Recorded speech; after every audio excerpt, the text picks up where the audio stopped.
कुमार जी, श्रीमती कमलेश, श्री संतोष कुमार, श्रीमती मीना जी, श्री प्रमोद कुमार जैन, श्रीमती श्वेता, श्री नवीन कुमार, श्रीमती कविता जी, शैलेश, सपन, अमन, हर्षित, कुहू, अंशिका, पीहू जैन, श्रीमती सुरेखा, श्री सुभाष कुमार जैन, अंशिका जैन एवं समस्त परिवार बहेरिया वाला, निवासी सागर मध्य प्रदेश एवं नारायणपुर छत्तीसगढ़।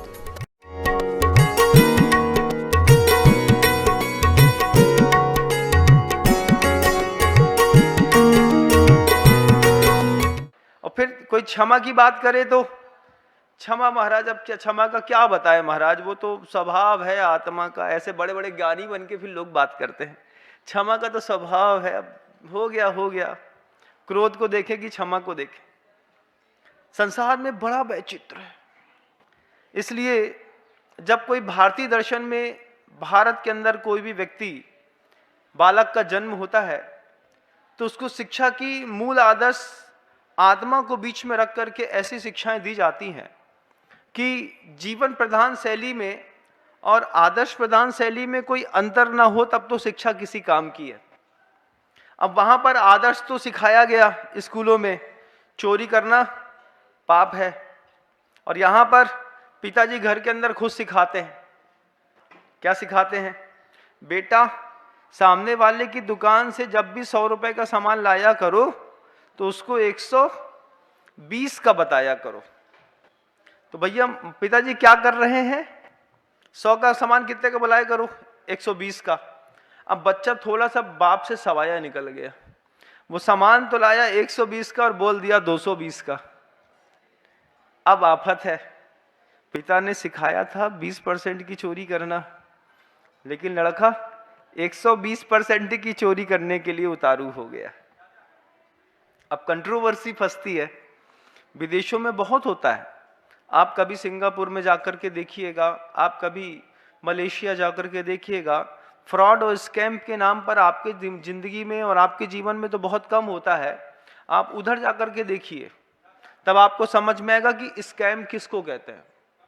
कारण पाप से डर नहीं लगता, कारण हिंसा, झूठ, चोरी, कुशील और परिग्रह को पाप वहां पर समझाया ही नहीं गया।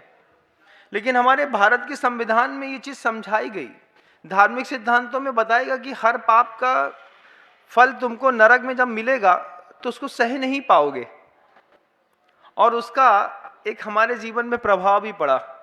हर पाप करने से पहले अंदर से एक आवाज आती है, मत करो, इसे पाप पड़त है। फिर दूसरे मिनट में दिमाग से आवाज आती है, अरे सब तो कर रहे, तुम्हें भर धर्मात्मा बनेगा, चलो कर लो। लेकिन आज भी अपने अंतर्मन को टटोल के देखिएगा बंधुओं, आज भी आपके जीवन में वो घटना घटती है कि जब भी आप कोई गलत काम करते हैं, किसी को गलत नजर उठा के भी देखते हैं, तो भी अंतर्मन से एक छोटा सा आपका भोला भाला आत्मा आपसे बोलती है, ये गलत है, ये पाप मत करो। दूसरे सेकंड में हमारा दिमाग हमारे अंतर्भावों से ऊपर जाकर के बैठ जाता है और वो कहता है, सब कर रहे, दुनिया भर के लोग कर रहे, हम ही धर्मात्मा।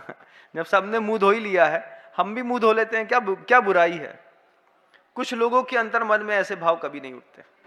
ऐसे बहुत सारे बच्चे गार्डन में खेल रहे, खेलते वक्त उस उद्यान में सुरसुंदरी की ठंडी हवा चलने के कारण आंख लग गई, सो रही थी, निद्रा लग गई, हल्की सी झपकी लगी थी।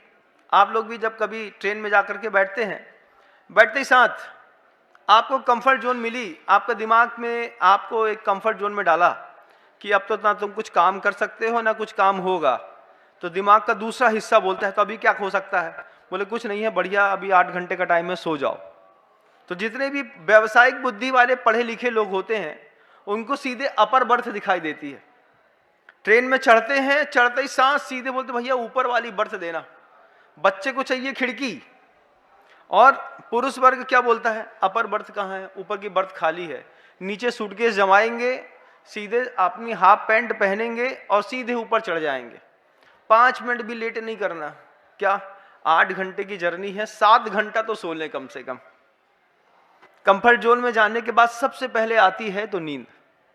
कभी अगर मैं गलत बोल रहा हूं तो आप लोग अपने खुद व्यवहारिक जीवन में देख लीजिए कि आप लोगों में जिनकी ओवर एज 35, 38, 40 साल के लोग हो गए हैं, क्या गर्मी के दिनों में कोई भी आदमी समझदार खिड़की के सामने बैठता है? ट्रेन में सफर करते वक्त कभी नहीं बैठता। उसको बस बर्थ दे दो, एक छोटा सा चादर दे दो, एक पिलो दे दो, अब वो ऐसा अच्छे से सोता है।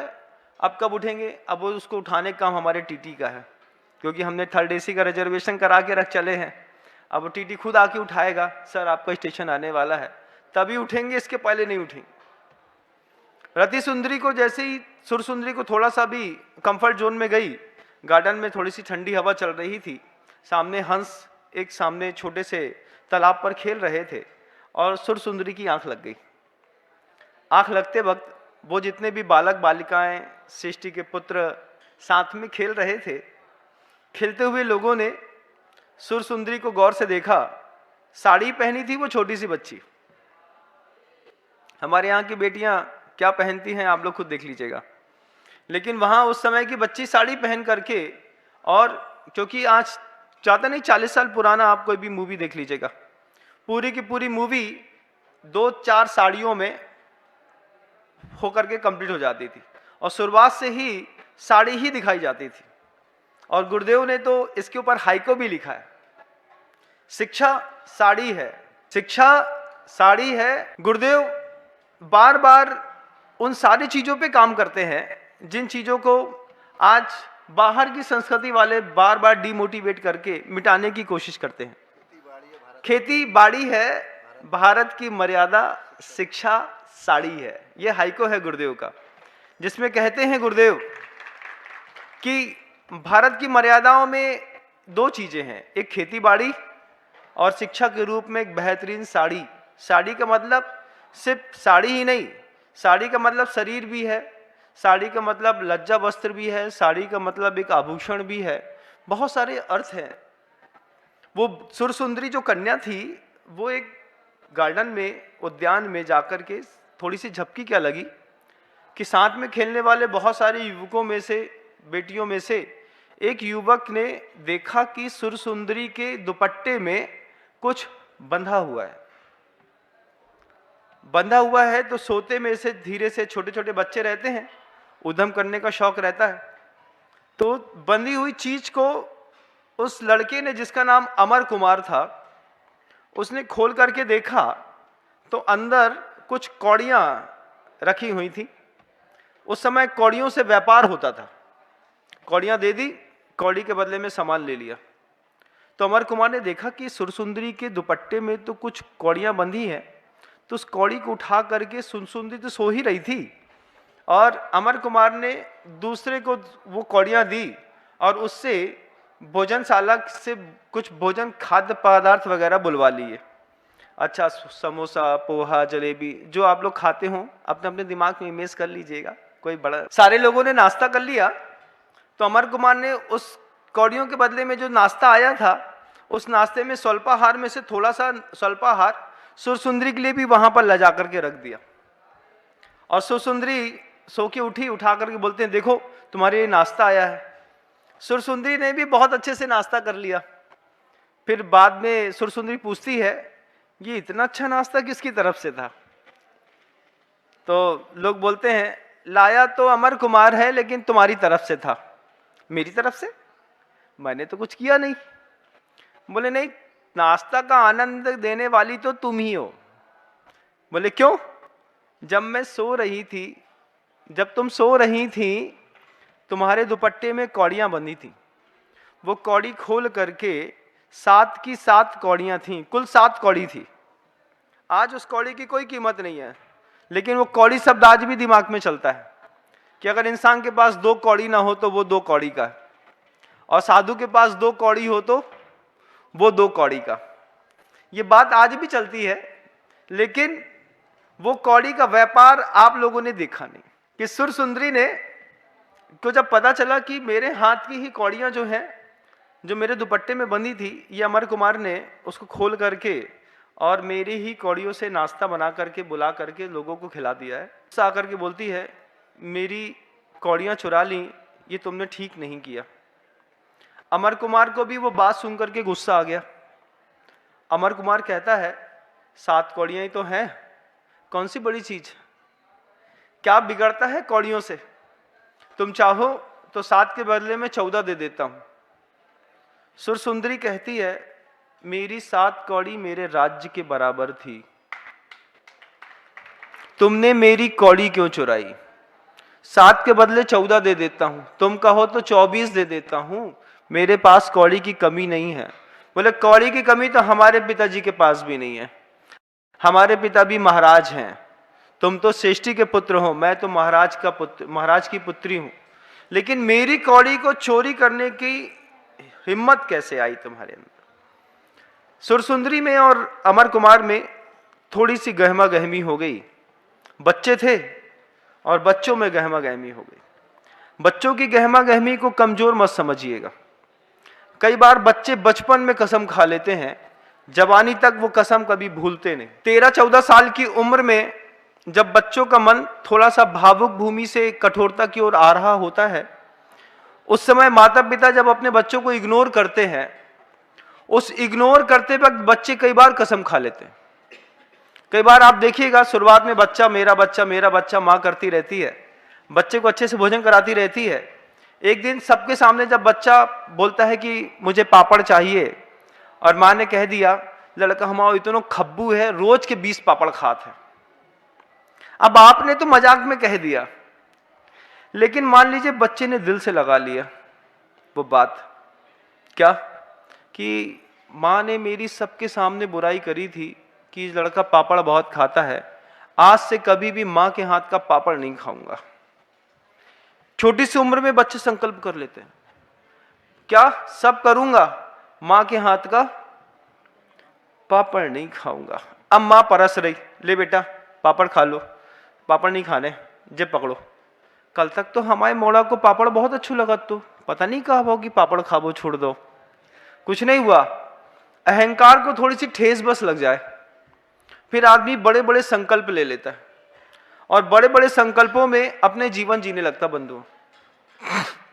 वैसे ही सुरसुंदरी के तेज कहने से अमर कुमार के अहंकार में ठेस लग गई। एक बार थोड़ी सी ठेस क्या लगी, और बच्चे थे, खेलते खेलते खेलते वो बात को भूल भी गए। क्लास पे क्लास आगे बढ़ती गई, अपने अपने कामों में लग गए।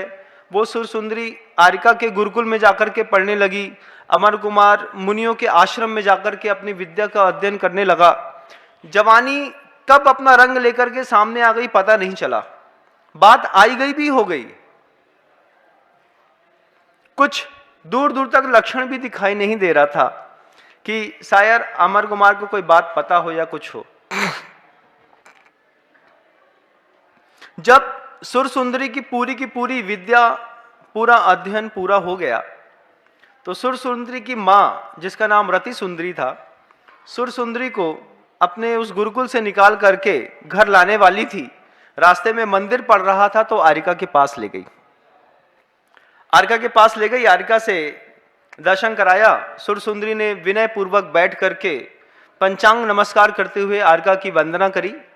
आरिका ने आशीर्वाद दिया और रति सुंदरी अपनी बच्ची के लिए कहती है, माताजी हमारी बेटी अभी अभी गुरुकुल से विद्या अध्ययन करके 18 वर्ष की उम्र हो गई है, ये आई है, आप इसको आशीर्वाद दीजिए। आरिका कहती है, आशीर्वाद तो देंगे, लेकिन सिर्फ हाथ उठाने से काम नहीं चलेगा, गुरुकुल से आई है तो हम कुछ पूछेंगे, कुछ जानकारियां चाहिए। तो रति सुंदरी शांति से बैठ गई, बोलती माता जी ये मेरी पुत्री है, आप इससे जो पूछना चाहें।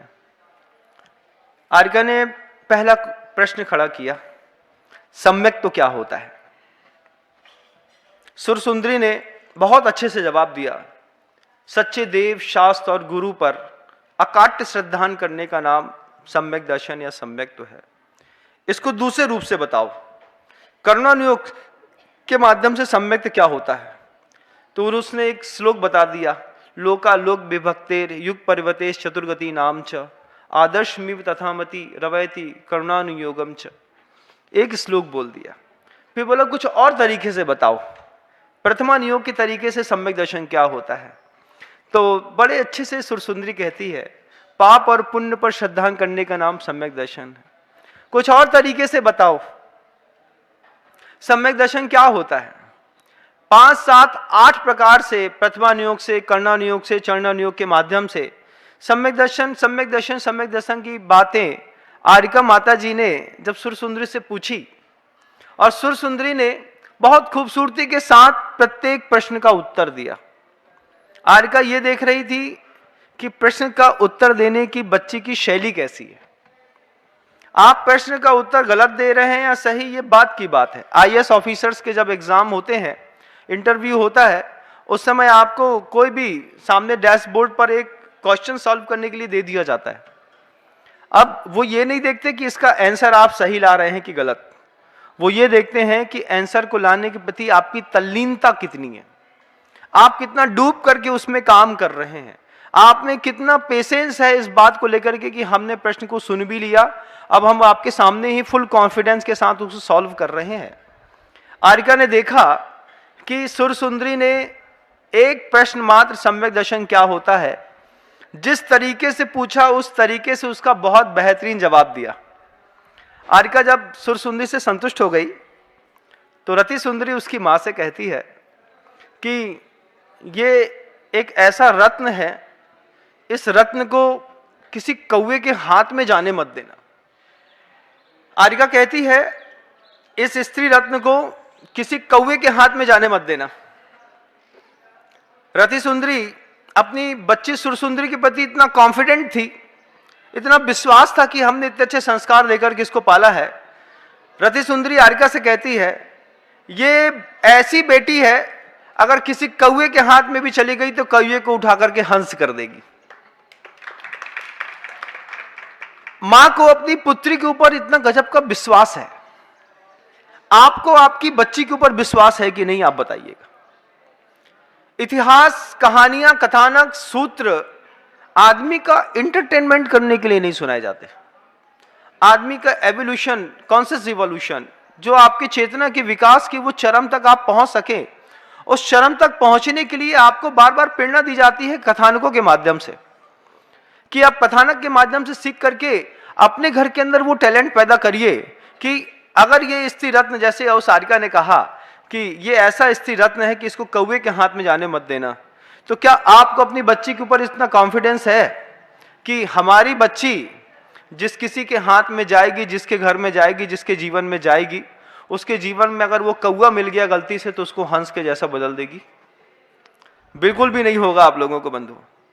तभी तो शादी करने के बाद रोज शाम को माँ अपनी बच्ची से एक बार फोन में बात करती है, प्यार से पूछती है काय सब ठीक चल रहा हो, जेठ जी कछु कैद तो नहीं आ, ससुर खाबे दे रहे कि नहीं दे रहे, जे तुम्हारे घुमाबे ले जात कि नहीं ले जात।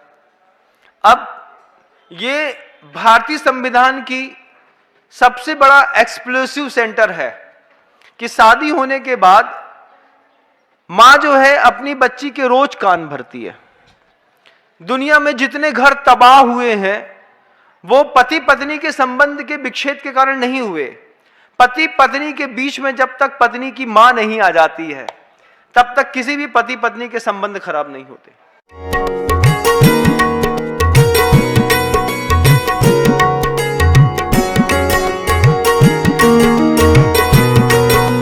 इस कार्यक्रम के पुण्यार्चक थे श्रीमती सुगंधी बाई, श्री विजय कुमार जी, श्रीमती कमलेश, श्री संतोष कुमार, श्रीमती मीना जी, श्री प्रमोद कुमार जैन, श्रीमती श्वेता, श्री नवीन कुमार, श्रीमती कविता जी, शैलेश, सपन, अमन, हर्षित, कुहू, अंशिका, पीहू जैन, श्रीमती सुरेखा, श्री सुभाष कुमार जैन, अंशिका जैन एवं समस्त परिवार बहेरिया वाला, निवासी सागर मध्य प्रदेश एवं नारायणपुर छत्तीसगढ़।